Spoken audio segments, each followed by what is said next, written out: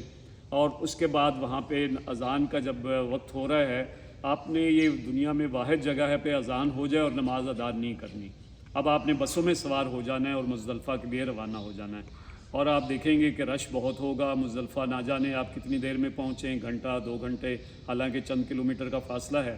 لیکن جب بھی پہنچیں آپ نے نماز مغرب یہاں نہیں پڑھنی، اور جب آپ مزدلفہ میں پہنچ جائیں گے وہاں پہ مغرب اور عشاء دونوں کی اکٹھی قصر کر کے نماز آپ جو ہے وہ ادا کریں گے، اور مزدلفہ میں اب آپ نے تہجد نہیں پڑھنی، یہ زیادہ بہتر ہے، اور وہاں پہ دعائیں بھی کریں اور فجر کے بعد یہاں پہ بھی وہ وقوف کریں، اور یہ اب آپ کا جو ہے وہ 10 ذی الحج کا دن جو ہے وہ آ گیا، اور یہ حج کا تیسرا دن ہے۔ اس دن مزدلفہ سے واپس آپ نے مینا میں اپنے خیموں میں آ جانا ہے، اور بڑے شیطان کو 7 کنکریاں آپ نے مارنی ہیں، اور مارتے وقت جو ہے اس پہ ہر دفعہ اللہ اکبر کہنا ہے۔ اس میں ایک بات جو پچھلے 9 ذی الحج کی رات کی میں آپ کو بتا دوں، جب آپ مزدلفہ میں ہوں گے تو وہاں سے آپ نے جو ہے وہ کنکریاں چننی ہیں، اور یہ کنکریاں جو ہیں آپ نے اس انداز میں چننی ہے کہ پہلے دن 7، دوسرے دن 21، تیسرے دن 21 دونے 42 جمع 7 48 بنتی ہیں، لیکن احتیاطاً آپ مزید جو ہے وہ کنکریاں بھی لے لیں، تاکہ اگر فرض کریں کہ کسی وجہ سے تیسرا دن بھی آپ کو رکنا پڑے تو اس کے لیے بھی آپ کے پاس کنکریاں جو ہے موجود ہوں، اور یہ کنکریاں آپ صاف کر لیں، صاف ستھری کر لیں، اور وہاں پہ آپ دیکھیں گے کہ کنکریاں اتنی وافر مقدار میں موجود ہوتی ہیں کہ وہاں کوئی مسئلہ نہیں ہوتا۔ تو جب آپ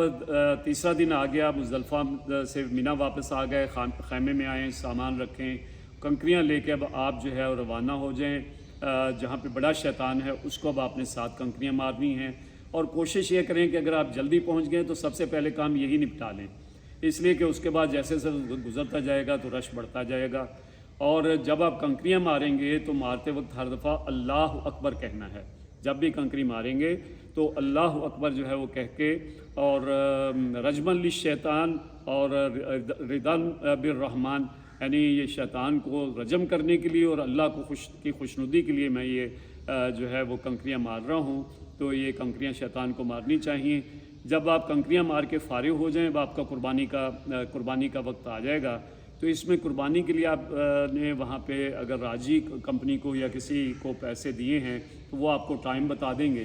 وہ کہ آپ کی قربانی اتنے بجے ہو جائے گی، جب وہ وقت ہو جائے اس کا مطلب اب آپ کی طرف سے قربانی جو ہے وہ ادا کر دی گئی ہے۔ اگر آپ اپنے ہاتھ سے قربانی کریں، ایسا موقع ہو تو اس کے لیے بھی دیکھ لیں، لیکن عام طور پہ ہم یہ قربانی کے پیسے جو ہے وہ دے دیتے ہیں اور وہ ہمیں وقت بتا دیتے ہیں، اور جب یہ ہو گیا تو اس کے بعد اب آپ جو ہے وہ سر منڈوا سکتے ہیں، اور اس کے بعد جو ہے اپنے کپڑے تبدیل کر سکتے ہیں۔ اب آپ سر منڈوانے کے بعد ایک طرح سے احرام کی پابندیاں ختم ہو گئیں، آپ نے اپنا لباس جو ہے وہ عام لباس وہ آپ نے پہن لیا، اب آپ خوشبو لگائیں، اور یا لگانا چاہیں تو خوشبو لگا لیں، تو اب وہ پابندیاں جو ہیں احرام کی ساری ختم ہو گئی ہیں۔ اس کے بعد آپ کا جو اہم ترین کام ہے وہ طواف زیارت ہے، اور طواف زیارت کے ساتھ یہ طواف ایسا ہے جس کے ساتھ سعی جو ہے وہ ضرور کرنی ہوتی ہے صفا مروہ کی، اور اس میں بعض کا تو آپ جب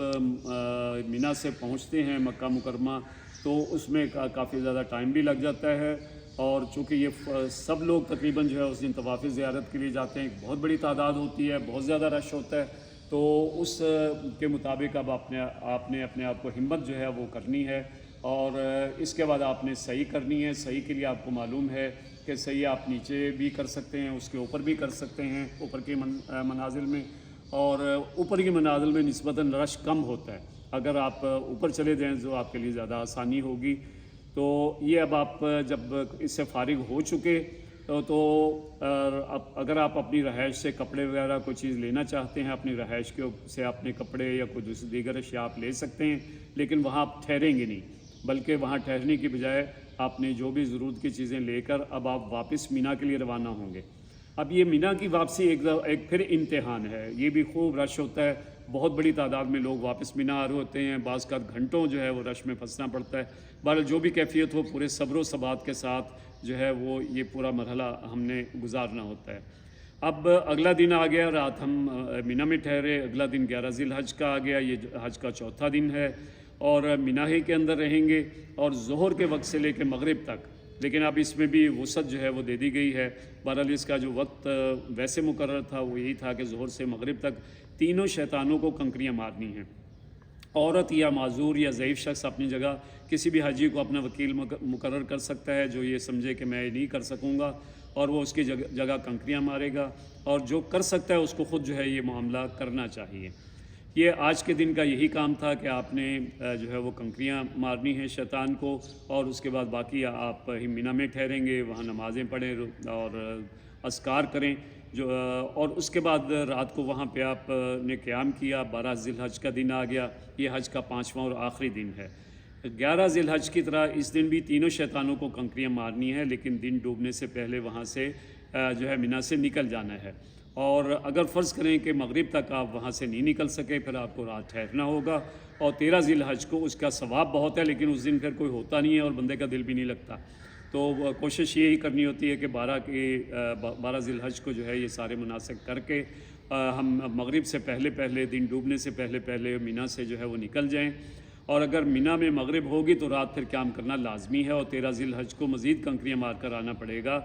اور مکہ مکرمہ سے جس وقت ہم مکہ مکرمہ اس کے بعد پہنچ گئے، وہاں پہ 1 دن 2 دن جتنے بھی دن ہم نے ٹھہرنا ہے، اور جب وہاں سے ہم نے واپسی کے لیے سفر کرنا ہے تو طواف وداع جو ہے یہ ضروری ہے، اور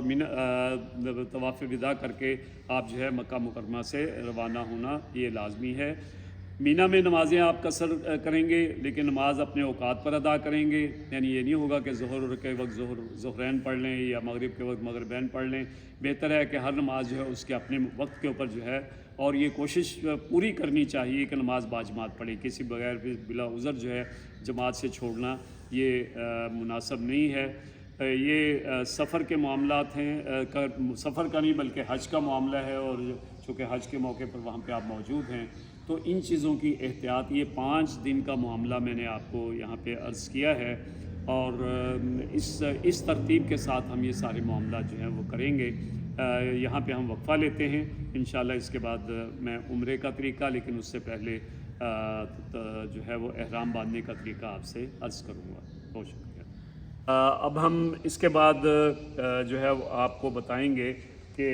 احرام کیسے باندھنا ہے، کیونکہ ایک اہم معاملہ ہوتا ہے، اور عام طور پر حاجی جو ہیں جس وقت یا عمرہ زائرین جب جاتے ہیں، احرام ان کو باندھنا نہیں آتا، اور اس میں ان کو پریشانی ہوتی ہے، پھر کسی کی مدد لیتے ہیں، کسی سے پوچھتے ہیں، بعض کا تو اس میں اس انداز میں باندھا جاتا ہے کہ گرنے کا بھی خدشہ ہوتا ہے۔ تو میں سب سے پہلے تو آپ کو یہ عرض کر دوں کہ احرام بنیادی طور پر یہ 2 چادریں، چاہے وہ تولیے والے ہوں یا عام کپڑا ہو، یہ 2 چادروں کے اوپر مشتمل جو ہے یہ احرام ہوتا ہے۔